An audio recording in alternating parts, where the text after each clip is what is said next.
Marijuana took our son. He was in cannabis-induced psychosis. Losing a child, you don't ever want anybody to know that feeling. When you had the first psychotic episode, did it scare you? I didn't know I was in it until I ended up in jail. This is an out-of-control, predatory addiction for profit. Thousands of children whose lives are bettered by their cannabis use. This is a very powerful substance now, and with that comes a dark side. Growing up since I was like 15, started dealing with some depression and social anxiety, and my main outlet for that started out as smoking weed, which helped me take care of that. I just randomly decided that I was going to make music. It'll be interesting to look back at this and see where the heck I am. All I see around me is addiction and pain.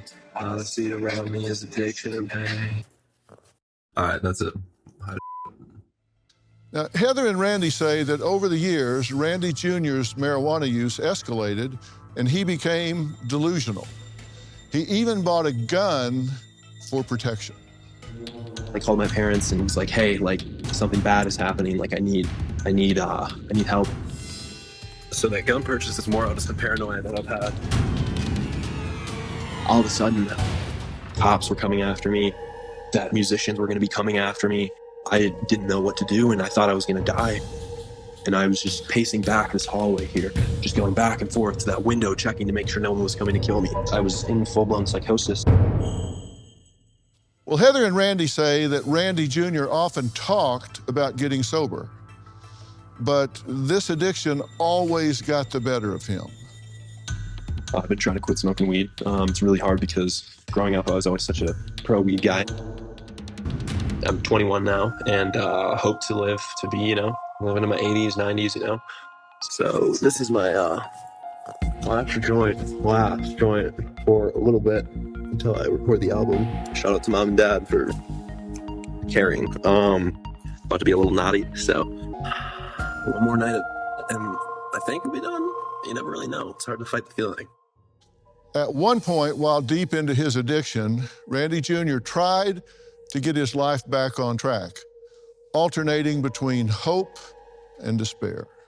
I tried to get sober. I really struggled. I couldn't socialize with other kids the same way I could if I was smoking weed. With everything that's gone down this year, I actually got pretty down, and then I got even more down because, I really haven't turned out to be much like my dad. I think I really need some help.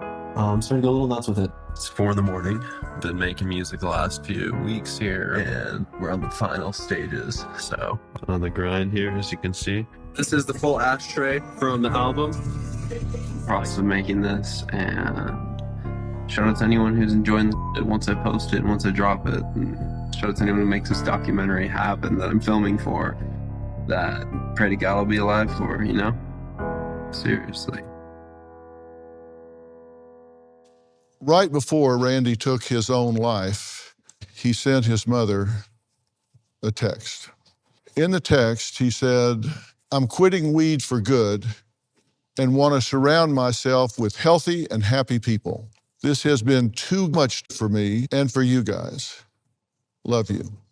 Then, 43 minutes later, he sent another one.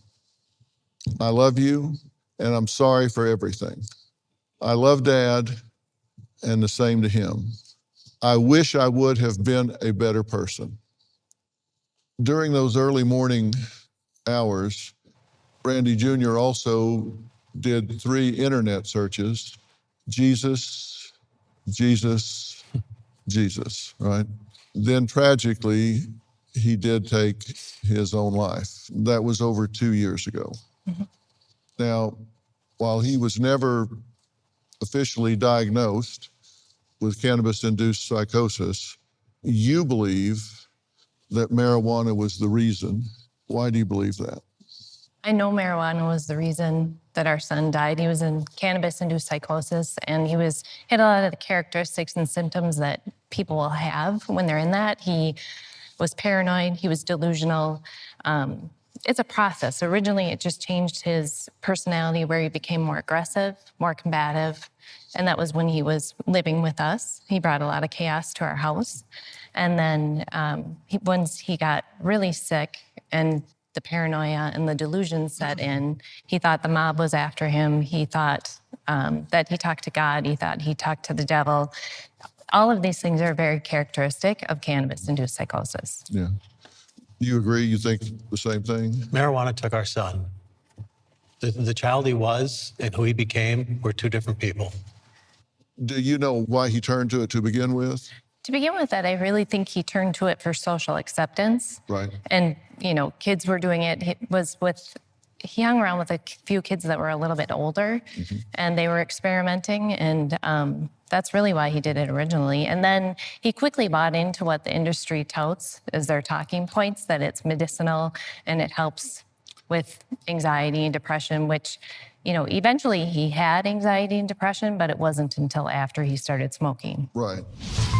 Hey, Dad. Happy Father's Day. Just want to say I'm really blessed to have you as my dad. I know it's been kind of a crazy year, but I hope that we get to see each other here at the end of the summer. I hope that you have a nice rest of your day, and I love you. And if we don't get to touch base, I'm really glad you're my dad. All right. Bye-bye. Well, today we're talking about marijuana. Look, some use this for pain management, some to relieve anxiety or depression, and some just for fun. In fact, millions claims that it has saved their lives.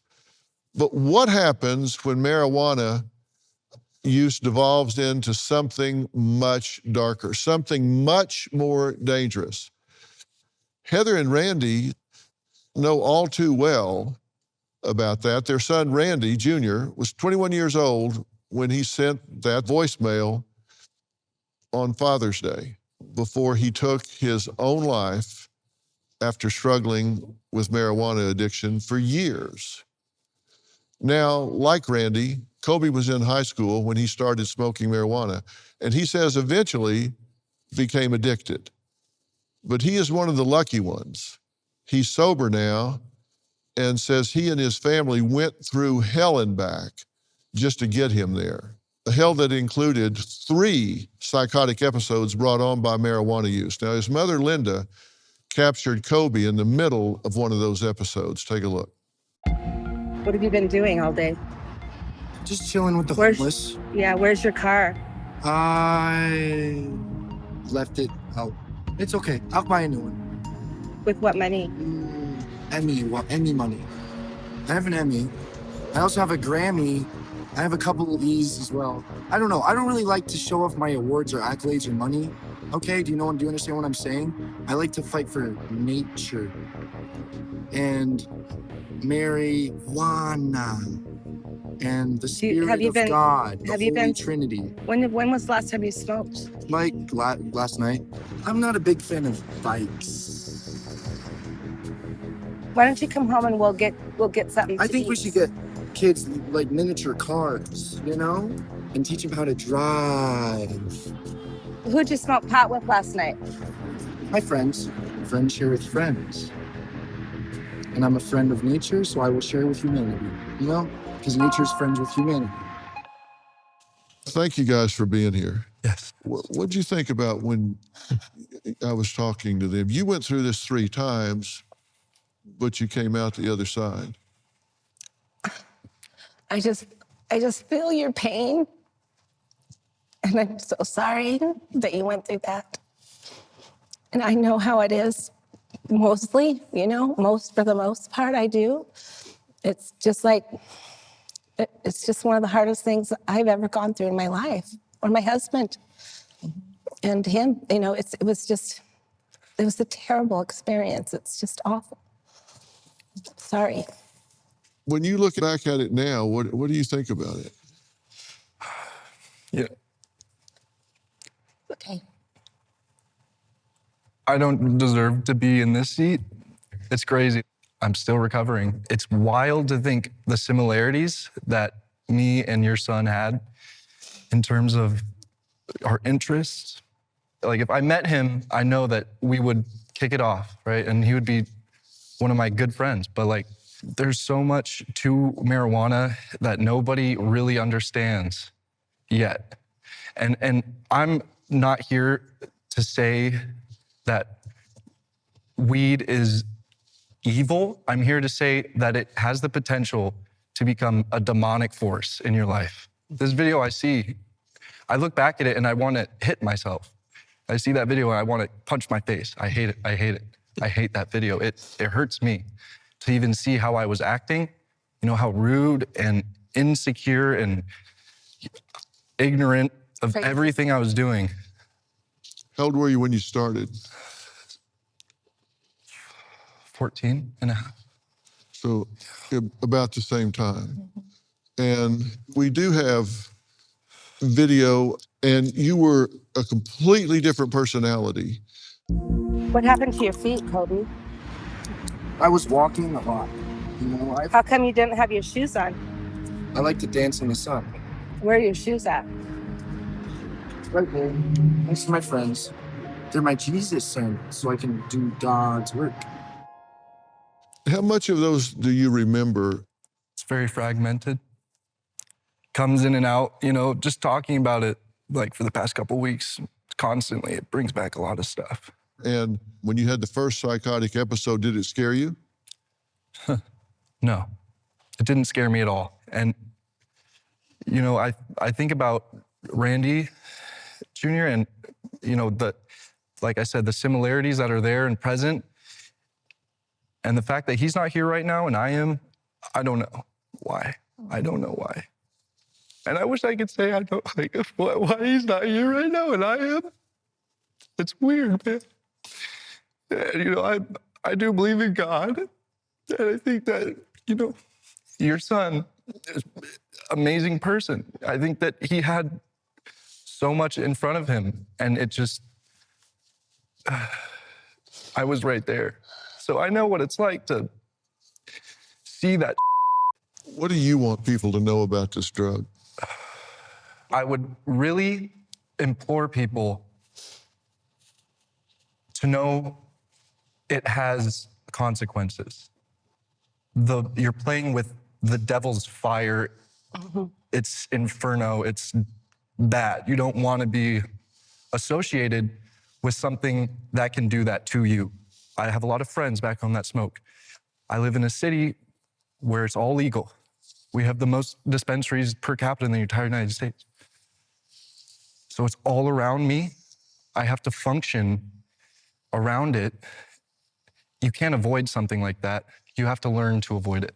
From doctors, lawyers, and police officers to nurses, teachers, and even grandparents, millions and millions of Americans from all walks of life are smoking, eating, and using marijuana daily.